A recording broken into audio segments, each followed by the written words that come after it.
আসসালামু আলাইকুম বন্ধুরা, সবাই কেমন আছেন? আমি অসম্ভব ভালো আছি। তো আজকে গরুর মাংস রান্না করব। তো এখানে মাংসটা আমি বসিয়ে দিলাম। মশলা সব কিছু দিয়ে, আদা রসুন পেঁয়াজ এবং মাংসের যা যা মশলা আছে সব কিছু দিয়ে, জিরা বাটা সব কিছু দিয়ে ভালো করে মাংসটা কষিয়ে, মাংসের জন্য মশলাটা কষিয়ে নিচ্ছি। তো এখানে মাংসটা পরিষ্কার করে নিলাম ধুয়ে। তো এখানে মাংস আলু সব কিছু ধুয়ে পরিষ্কার করে নিয়ে নিলাম। তো এখানে মশলাটা কষানো হয়ে গিয়েছে। তো এখন আমি মাংসটা দিয়ে দিচ্ছি। মাংসটা দিয়ে ভালো করে কষিয়ে নেব। মাংসটা ভালো করে নাড়িয়ে চাড়িয়ে দিয়েছি, এখন কষিয়ে নিচ্ছি। তো অনেকটা কষানো হয়ে গিয়েছে, এখন আমি প্রেসার কুকারে দিয়ে দিব। প্রেসার কুকারে দিয়ে দিলে অনেকটা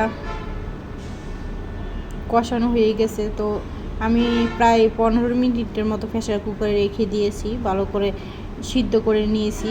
মাত্র 15 মিনিট সময় লেগেছে আমার এই গরুর মাংসটা রান্না করতে। তো আপনারা কারা কারা পছন্দ করেন এইভাবে গরুর মাংস নতুন আলু দিয়ে এবং শীতের মধ্যে?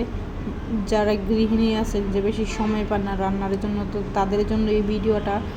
আর যারা সিলিন্ডার গ্যাসে রান্না করেন তাদের জন্য, যেহেতু গরুর মাংস রান্না করতে অনেকটা সময় লাগে, অনেক সময় হয়তো সময়ের জন্য রান্না করা যায় না বা গ্যাসের জন্য প্রবলেম হয়, তো চাইলে আপনারা আমার মতো এইভাবে প্রেসার কুকারে রান্না করতে পারেন।